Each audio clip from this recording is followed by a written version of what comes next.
السلام علیکم ویورز، انګلیسي لغات او جملې برخې ته ښه راغلاست. راځئ چې نن د سبزیجاتو هغه نومونه چې موږ یې په ورځمري ژوند کې استعمالوو زده کړو.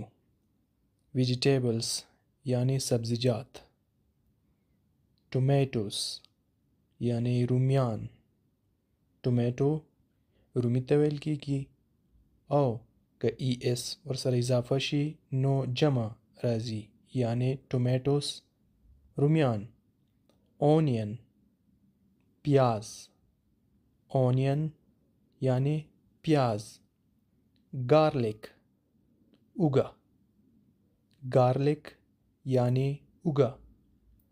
پیپر مرچ، پیپر یعنی مرچ. کیرٹ زردک، کیرٹ زردک.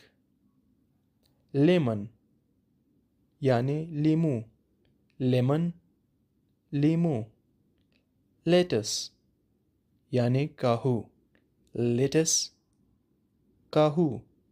کولی فلاور بند گلپی، کولی فلاور یعنی بند گلپی. پوٹیٹوس آلوگان، پوٹیٹوس آلوگان. پمپکن کدو، پمپکن کدو.